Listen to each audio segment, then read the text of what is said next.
Wala akong alam sa sitwasyon mo. Hindi ko alam ang pinagdadaanan mo. Pero alam ni Lord. Alam ni Lord. God is good. Kahit na hindi ganun ka-good yung mga nangyayari sa paligid ko, matindi pa rin ang kadakilaan ng Diyos. Diba? Ano bang pipiliin natin? Kung meron akong choice, kung meron kang choice, anong pipiliin mo? Yung meron kang mga problema pero ikaw lang mag-isa yung lumalaban, or may problema ka pero kasama mo si Lord? Doon na ako sa kasama ko si Lord, kasi sigurado tagumpay yun. Sigurado panalo yun, diba? Alam niyo, kung titingin talaga sa sitwasyon,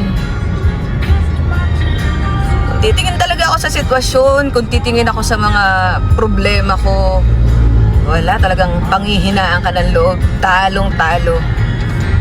Pero hindi kasi yun yung faith eh. Ang faith kasi, naniniwala ka sa mga bagay na hindi mo nakikita.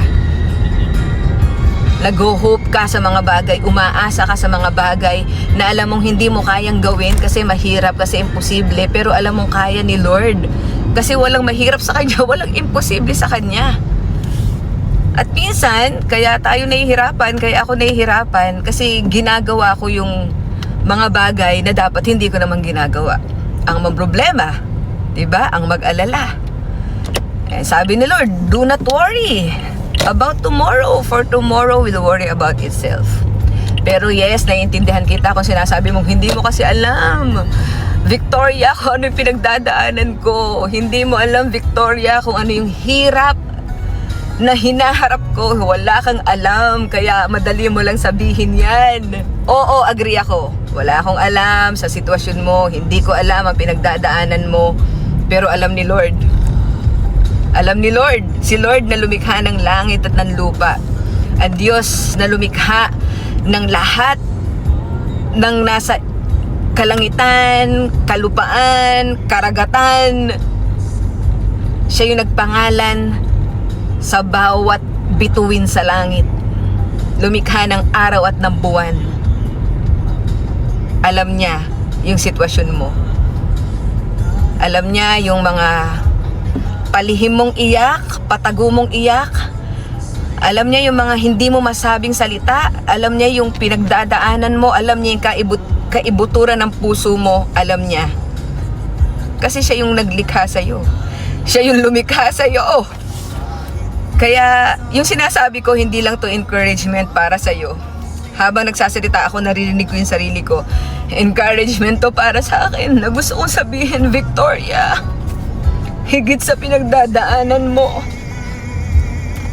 higit sa hinaharap mo, hindi niyan matutumbasan yung pagmamahal ng Diyos sa'yo. Maraming pagkakataon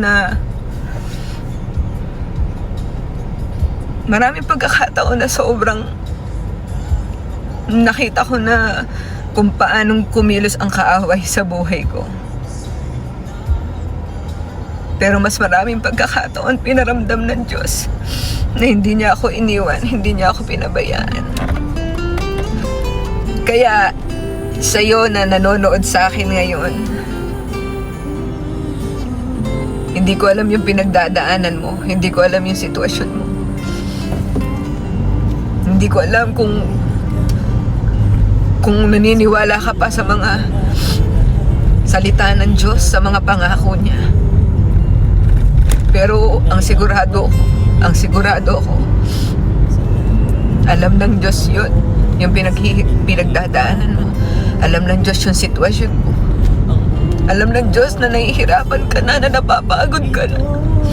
Pero gusto sabihin ng Lord sa'yo na, anak, nag-iintay lang ako sa'yo.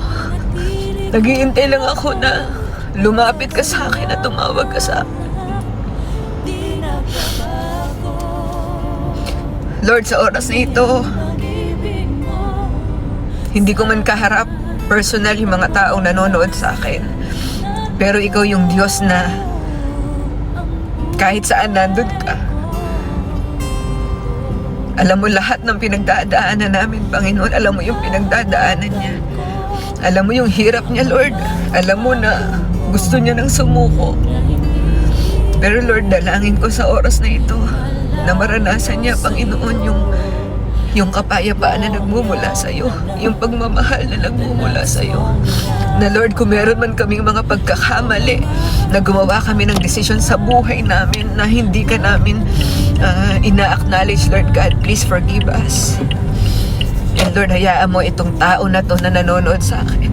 Yakapin niyo po siya, Panginoon, na ipakita niyo sa kanya, Lord, na walang mahirap sa iyo, walang imposible sa iyo, na mahal mo siya, Panginoon, na hindi mo siya mahal kasi mabait siya, magaling siya, matalino siya. Hindi mo siya mahal dahil sikat siya. Mahal mo siya kasi ikaw ay Diyos. Mahal mo siya kasi ikaw ay Diyos, Panginoon, na makapangyarihan. At ang plano mo, Lord, sa bawat isa sa amin ay walang mapahamak, kundi maranasan ang buhay na sagana, ang buhay na ganap, ang buhay na puno ng biyaya. Lord, salamat po. Dakila ka. Sa pangalan mo lang, Jesus. Amen. Amen. Amen. I am blessed, Victoria. I am forever blessed. And so are you. Bye, guys.